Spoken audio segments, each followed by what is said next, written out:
episode 98, part 2 of Africa's premier sports video podcast, the Three Quarters Podcast. Thank you for jumping onto the hashtag Road to Japan to support the Kenya Simbas as they were looking to qualify for the Rugby World Cup in 2019 in Japan. We appreciate your support. They appreciate your support. Now tell us what you'd like us to see in the world of sport. New hashtag is 3QP. I'm BMOTW. And I'm Ngarokamuya. So, bad man of the week. Yes. Will come from our KCB versus Homeboys game. Yes, yes. KCB versus Harlequins, yes. Kenya Harlequins. Yeah. A few people stood out for me. William Rees, Jacob Oje, because after he scored, floodgates opened for KCB. Yes. But my bad man is Billy Sabwa. I was actually going to say Billy Sabwa. I really liked how he played at number 10, but I think, fine, granted, he did have a very decent game, but I'd choose Michael Lonchala at number 9 for KCB, primarily because of how he controlled the forwards and how he linked up with Billy Sabwa at number 10. So my bad man of the week is Michael Lonchala. Well, brains of the team, yes. 9 and 10. 9 and well 10. Done to those boys. Yes. We move on to Kenya Sevens in Cape Town. Not a brilliant performance, but I think we're getting better as the days go by. Pool stages, we lost to Fiji, 7-38, lost to France, 12-19, and then lost to Argentina, 31-34. Moved on to the Challenge Trophy quarters, where we won, against Zimbabwe, which was a very impressive performance, winning that 31-19, and in the 13th place match, basically, we won that game against Wales 33-26. I feel we had some good performances. Johnston Alindi, Daniel Tabu, and Vincent Onyala playing very well. You know, newbies on the team, but impressing on the day. Problem is, we've gotten so used to and accustomed to winning, and I think what the union needs to be working on is that when there's a change in the technical bench, we don't go through a slump fast before we get to winning ways. That's exactly what happened when Innocent Simiyu took over. There was a slump before he took off, and that's exactly what we're seeing now. And granted, there's a different style of play. Paul Murunga wants to use the players he feels are warranted to be on the team. But we need to get to a point where we don't slump. There needs to be that continuity. Because the performances in Dubai and Cape Town have not really been up to scratch. It's not what we expected of Kenya. And you can see what the problem is. I mean, it's of course changing the technical bench, changing the playing style. Yes, granted, we are lacking quite some of our seasoned players. Quite a few of them. I think most of them had been used by the Kenya 15's team. But I mean, my opinion is that we just need to get to the point where the continuity is there, where we don't slack when there's a change in the technical bench. Which goes down to having a large pool of players who are playing generally at the same level. That's true. That's very true. That's very true. So we move on to 15s. That is the Simbas performance at the repechage. So we lost 1965 to Canada, and then we lost again. 1742 to Hong Kong, and then we lost again 643 to Germany. Not, fine.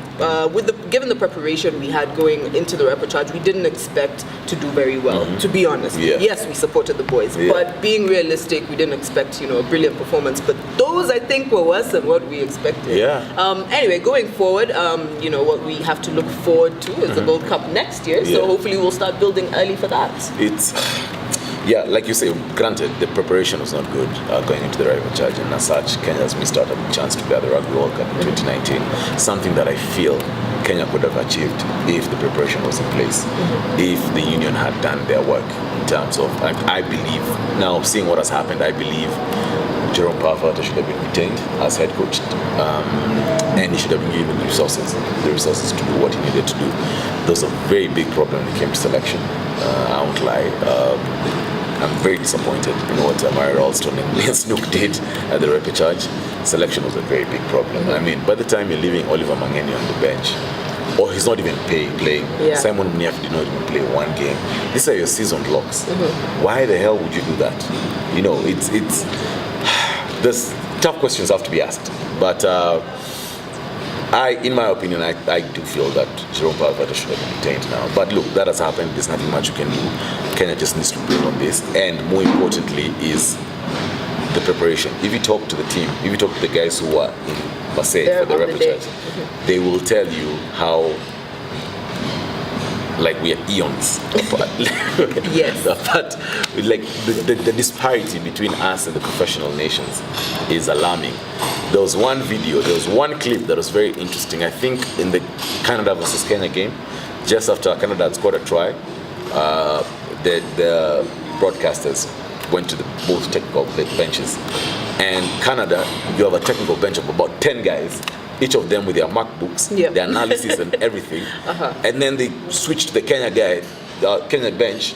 There's only one person, the analyst, who's on a laptop. Can't remember, there's a MacBook. Everyone else is scribbling notes. And that's just like, look, there's a lot of work that needs to happen. And the union needs to get serious. If at all we want to stamp our authority, and by the way we can, we have the talent. Yes. If we want to do it, we have to be a bit focused on the game of 15s. We have to invest heavily in the game of 15s. That's the only time World Rugby is going to recognize us as a serious rugby nation. Yep, I definitely agree with you on that. Yeah. And in the case of Jerome, he had gotten to a point where he bonded with his players so well. He knew his players. Yes. He knew how to get them to produce the best results. Yes. And I feel like Murray Ralston and Ian Stokes haven't quite gotten that right. Yeah. They're working with what they know on paper. Yes. And this is what they're going to do. Yes. Again, I still would love a sit down with them to understand. Ian Stokes. Yeah. But to understand some of the decisions they've made this international season. They've been Colin Sijara at 13, Felix Ayanga at 9. No, come on. I'm with you. I want to sit down with them just to understand. I would love to. Yeah. I would love to. Yeah. So now we move on to Kenya Harlequins committee. Yeah. So there's a new committee that was elected. Yeah. As chairman, how many Michael Wanjalas do we have? Yeah, in rugby. Yeah. Because at this rate anyway, Michael Wanjala is chairman. Yeah. Vice chair is Alan Onyango. Yeah. Secretary is Stanley Omino, and treasurer is Dominic Dimba. Yes. What do you think of this committee? And how do you think it's good choices, or do you think we're going to have the same problems going forward? Second to the Kenya Rugby Union, I think Queens have the heated elections. Like second to the Kenya Rugby. And everything was in place for this. There were two camps, but unfortunately one camp pulled out just the day before. And as such, the guys who you just mentioned went in unopposed. There have been very serious problems in Kenya Harlequins. As we speak, they don't have any sponsors. There's been issues to do with appropriation funds. And I know this from the corporate world, not too many corporates want to associate with Queens because of questionable issues when it comes to accountability. So the people who've been chosen have been chosen now to get Queens back on track. And I do think, having had conversations with them, I do think they're a solid batch of guys, and I think they'll be able to do what's required and to return Queens to where they're supposed to be. So all you can do is wish them all the best. Of course. Yeah, it's a tough job, but all you can do is wish them all the best. Yep. Yeah. So committee, new committee, new technical bench. Yeah. Let's hope this will be a good one for Queens. That's true. So we move on to international rugby, and we're talking about the winners of the 2018 World Rugby Awards. Yes. So for the World Rugby Men's 15s Player of the Year, we had Johnny Sexton from Ireland. Yeah. For the Women's Player of the Year, we had this name, just Jessie Tremoulier. Yes, from France. Yeah. Then we had World Rugby Team of the Year, which was Ireland. Yeah. And the Breakthrough Player of the Year went to Afiwe Dianti of South Africa. What do you think of these choices? I'm very happy. I won't lie to you. Yes, I'm an All Blacks fan, but I was getting very annoyed that Gordon Barrett was actually dominating this. You think about rugby a few years back. Granted, Richie McCaw and Dan Carter used to dominate, but it used to be like they would be here today, then next year there's somebody else. So it's good to see that somebody other than Gordon Barrett has won, number one. Number two, it's good to see somebody from the Northern Hemisphere who's won, and that's Johnny Sexton. I think he had a very good year. He had a very good year, and I think we had actually mentioned, we said Johnny Sexton should be one of the guys who should be considered to be World Rugby of the Year. In my books and in my opinion, I think he's the second best flyer currently in World Rugby, second to Gordon Barrett. Just the only reason he chose Barrett is because of his explosive pace and his electric style of play. Yeah, so Johnny Sexton was expected. I think for the women's it was also expected. Team of the year, I'm happy at Northern Hemisphere team won. Ireland won, it is very good. Then Afue Dianti has had a very good season at number 11 for South Africa. So it's good to see the young guys coming into the fold. And I think it sets up a good platform. It's also, by the way, let me just take it back. It's good for Ireland to be picking now, just before the Rugby World Cup. Because it makes a case for a very good World Cup come next year in Japan. So congratulations to everyone who won. And I think God deserved winners of the day. And also before we wrap up, I had left out Coach of the Year, Joe Schmidt, which makes sense. Yes. I mean, you know, his fly half. His team.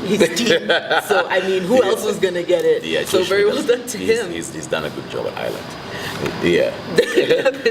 Guys, who do you think should have won? You know, maybe you don't agree. Maybe you don't agree. Let us know. Remember, you can find us on social media. That is by following us on Instagram, liking our page on Facebook, and subscribing to our YouTube channel. I'm Denise Duffield. And I'm Nora Kamuya. #3U.